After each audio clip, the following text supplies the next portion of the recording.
সত্যব্ৰত কলিতা ডাঙৰীয়াই আজি মানে কি বুলি কয় অসম গণ পৰিষদ দলৰ পৰা পদত্যাগ কৰিছে। আচলতে এইটো আমি আচলতে অসম গণ পৰিষদ দলৰ প্ৰতিজন নেতাকৰ্মী আমি স্বস্তিৰ নিশ্বাস লৈছোঁ আমি যে এইকাৰণে এইটো আচলতে মানে তেওঁ মানে কি টাইপৰ মানুহ এইটো কি বুলি কয় সৰ্বজন বিদিত।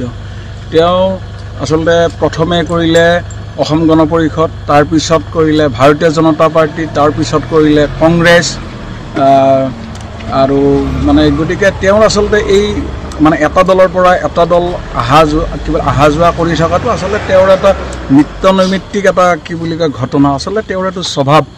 গতিকে এই স্বভাৱ তেওঁলোকে আচলতে কি বুলি এটা কথা, এইটো আমাৰ অসম গণ পৰিষদ দলৰ কাৰণে কোনো ধৰণৰ ফৰক নপৰে আমাৰ।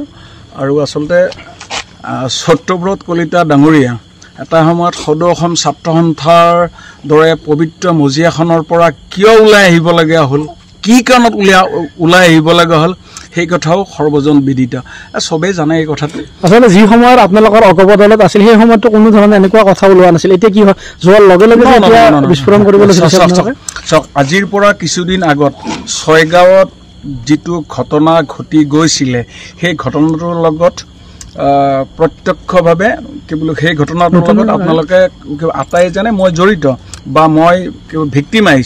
গতিকে সেই ক্ষেত্ৰতো সত্যব্ৰত কলিতা ডাঙৰীয়াৰ হাত আছিলে, সেইটো মানে চবেই গম পাইছে কথাটো।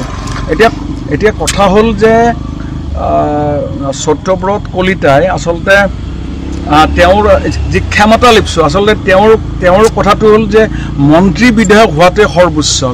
আৰু গতিকে সমষ্টিৰ ৰাইজেও এতিয়া সত্যব্ৰত কলিতা ডাঙৰীয়াক বুজি পাইছে। আৰু আচলতে সত্যব্ৰত কলিতা ডাঙৰীয়াৰ লগত যিকেইজন মানুহ আছে তেওঁলোকতো কমলপুৰ সমষ্টিত যিকেইজন আছে তেওঁলোকতো মানে প্ৰকৃতাৰ্থত আচলতে তেওঁ কেৱল অসম গণ পৰিষদ মানে কি বুলি কয় দলৰ কৰ্মী তেওঁৰ লগত নাছিলতো। তেওঁৰ লগত তেওঁ যেতিয়া নিৰ্দলীয় খেলিছিল, নিৰ্দলীয়ভাৱে নিৰ্বাচন খেলিছিলে, সেই সময়ত থকা মানুহখিনিক তেওঁ শুৱাই লৈ ঘূৰি ফুৰিছিল। আৰু য'ত অসম গণ পৰিষদ দলৰ প্ৰতিজন নেতা কৰ্মী কমলপুৰ সমষ্টিৰ মানে এই ক্ষেত্ৰতো মানে খুব আছিল, বিতুষ্ট হৈ পৰিছিল। আৰু কমলপুৰ সমষ্টিৰ বহুত মানে নেতা কৰ্মী সত্যব্ৰত কলিতাৰ আতিশয্যত মানে কি বোলে বহি আছিলে। যিটো সময়ত সত্যব্ৰত কলিতাই নিৰ্দলীয়ভাৱে নিৰ্বাচন খেলিছিল আৰু তেওঁৰ শুৱাই আছিল, সেইখিনি মানুহক অসম গণ পৰিষদ দলত আনি মানে বিভিন্ন বিষয় বাবদ তেওঁ সংস্থাপিত কৰিছিল।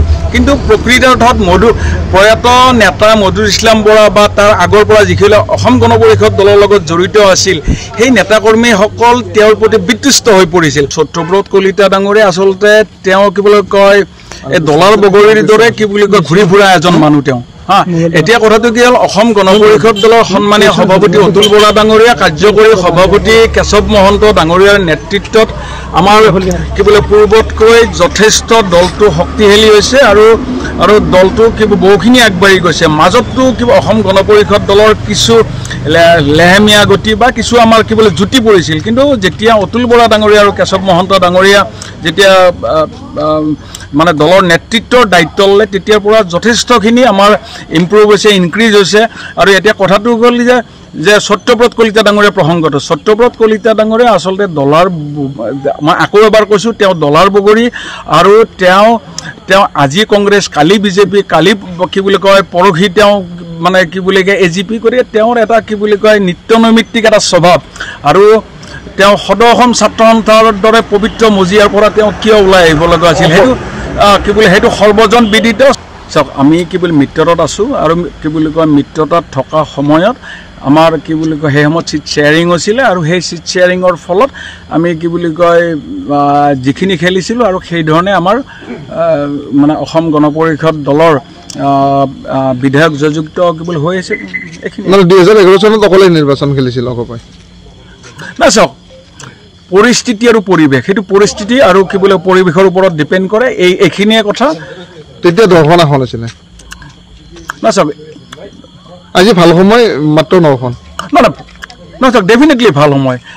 ডক্টৰ হিমন্ত বিশ্ব শৰ্মা ডাঙৰীয়াৰ মানে নেতৃত্বত আমাৰ যে মিত্ৰজোঁটৰ চৰকাৰ চলি আছে আৰু এই মিত্ৰজোঁটৰ চৰকাৰখন এটা সুন্দৰ গতিত বিৰামহীন উন্নয়নৰ যাত্ৰাৰে চলি আছে আৰু অতুল বৰা ডাঙৰীয়া আৰু কেশৱ মহন্ত ডাঙৰীয়াৰ নেতৃত্বত অসম গণ পৰিষদটো সুন্দৰভাৱে চলি আছে গতিকে তেনেকুৱা সত্যব্ৰত কলিতা আৰু 2জন বা 3জন যদি ওলাই যায় আমাৰ কাৰণে শ্ৰেয় আমাৰ কাৰণে ভাল দলটোৰ কাৰণে আপুনি বিচৰা বাতৰি পাব কেৱল নিউজ 18 এপত নিউজ 18 এপ ডাউনলোড কৰিবলৈ স্ক্যান কৰক এই QR কোড গুগল প্লে ষ্টৰতো পাব এই নিউজ 18 এপ